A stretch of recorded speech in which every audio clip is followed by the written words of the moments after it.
So the jobs figures yesterday that were announced, 5.2%, a lot better than most forecasters thought. Yeah, exactly right. And I've got to say, I was a bit surprised as well. But what's really going to be interesting, Pete, going forward is all the people who end up on JobKeeper are people who have easily been unemployed, and effectively employers will be putting them back on their books, and they'll be paid the $1,500. So in many ways, maybe our unemployment number will not be as big as we would have expected. You know, when all this started and we're talking about 10 or 12% unemployment, a lot of these people who actually will be on JobKeeper will not be unemployed effectively. So it's going to be very interesting to see what happens to those numbers. All right, Virgin.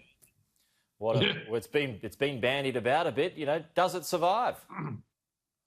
It'll survive because there's at least two private equity groups who love to buy it, and then, and if the current owners, which is primarily Etihad's Singapore Airlines, a couple of Chinese airlines, as well as Richard Branson, he's got about 10% of the company.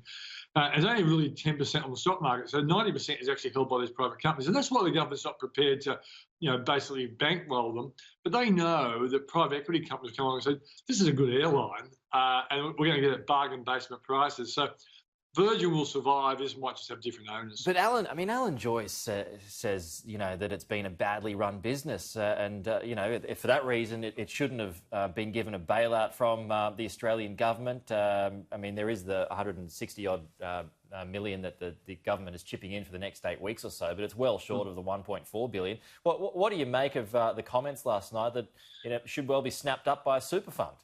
Yeah, well, I think Alan would say that because he's been fighting Virgin for some time. And I've got to say, I don't think the private company owners, these airlines, have really done a good job. I wouldn't blame the CEOs. I think they've been hamstrung by their owners. But the bottom line is, Pete, we're travelling around Australia at really good prices, which we've never seen before, and I think it's a much more competitive environment. So the consumer has really benefited from the fact that Virgin has become a reasonable competitor, to a great airline like Qantas. So the government will make it easy, I think, for a private equity group to take over if the current owners can't actually keep their act together. Yeah, I think that the problem that a lot of people have when it comes to Virgin is that you've got the owners, the foreign owners, and some are worth hundreds of billions of dollars. And, what stinks to a lot of commentators is that why should the Australian taxpayer, have to bail them out when they're not putting in any extra money? Yeah, precisely. But the taxpayer benefits when there's competition in the airline industry. And so the government will make it easier for a private equity group to take over. And it's got a lot of good assets there. The problem is it's got $5 billion worth of debt, and I think that's and it's going to be very. That?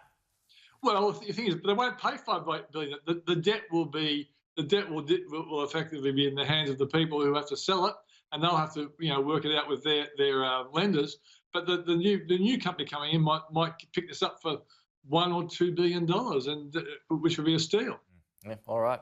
Yep. All right. Peter Switzer, appreciate your time. Thanks so much for joining us.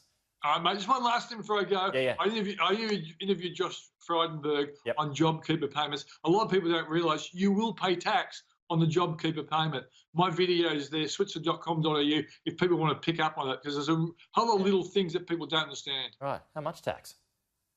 Whatever your tax rate is. Yeah. So effectively, because the bottom line is, at the end of the year, they add your wages to your JobKeeper payment. When your job comes back, you'll pay wages. But a lot of people don't realise that you do pay tax on the JobKeeper payment. It's on my video, switzer.com.au. All right, go and have a look, folks.